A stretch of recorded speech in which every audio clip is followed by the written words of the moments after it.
See, I'm not a partisan as far as telling anybody who to vote for. I think you're smart enough to know who to vote for. But I'm looking at the unintended consequences. And this is all about Iraq. Isn't it interesting that Iraq now, this Muslim country that 10 years ago nobody even heard of, all right, is now impacting on how we... Sure. Because again, if Iraq had been pacified the way Afghanistan is, if it had been a successful military campaign, Bush would 60%. There would be no dissatisfaction because the economy's pretty good, everything's rolling along, but Iraq is now influencing how we live here. You know, I watch this as somebody who used to plan elections, and if you had said to me, the Dow's going to break 12,000, we're going to set records in the stock market, people are going to have more money in their savings, more money in their pension plan, we're going to see gasoline drop back down by about $1 a gallon, decline in price, I would have said that's a pretty good... I'd like to have those last 2 or 3 weeks to campaign in. But you're right. The wars are about performance. The American people will support fighting if necessary. They are very concerned. The majority do not want to withdraw. I mean, the truth is, in a straight up and down vote, the Nancy Pelosi, Howard Dean unilateral withdrawal argument would get about 25% of the vote. But people don't want to just stay the course. They don't want to be told we're not going to change. Okay, and I agree with that, but it is the Iraqis' fault. The Iraqis are the ones that are killing each other. The Iraqi militias in the south have allied themselves with Iran. The Iraqis are harboring al-Qaeda. Al-Qaeda couldn't exist in the country without Iraqi complicity.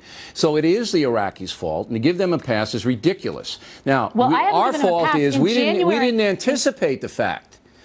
Our fault is, America's fault, the Bush administration's fault is, we didn't anticipate that the Iraqis wouldn't step up. We thought they would, remember? We were going to be greeted with flags as conquerors. Bill, I think that's vital. But look, we were successful in Afghanistan, and nobody thought that we would overthrow the Taliban in that way. So we were successful. Unfortunately, Afghanistan's going backwards, which I think speaks to part of the problem with the focus of effort on Iraq. We risk losing the progress that had been made in Afghanistan. Now you're just that's not true. There's always going to be a Taliban insurrection as long as they have mountain. No, it's not. Every military analyst working for our thing says most of that country is pacified. Maybe you should be talking to the people on the ground talk to everybody, Professor. You're just parroting a left-wing line that America doesn't know what it's doing. I'm parroting conversations with commanders who are in uniform serving so have bravely I, and our in information is Afghanistan. that there's no danger at all of the Taliban reclaiming that country. None. They'll be annoying. There'll be guerrilla warfare. It will not happen. I believe that.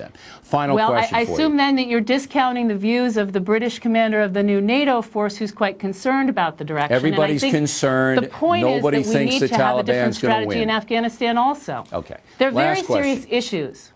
The Bush administration has won a victory in Afghanistan, I believe, and they've also decimated al-Qaeda. So they've got 2 wins and a loss. A loss not means that it can't turn out, but it's certainly, as you put it, chaotic in Iraq. So if we do change tactics, and if we don't do anything impulsive, which would lead to disaster, in my opinion, because Iran would move into that Gulf, there is still a possibility we can come out of this in a good way. I'll give you the last word.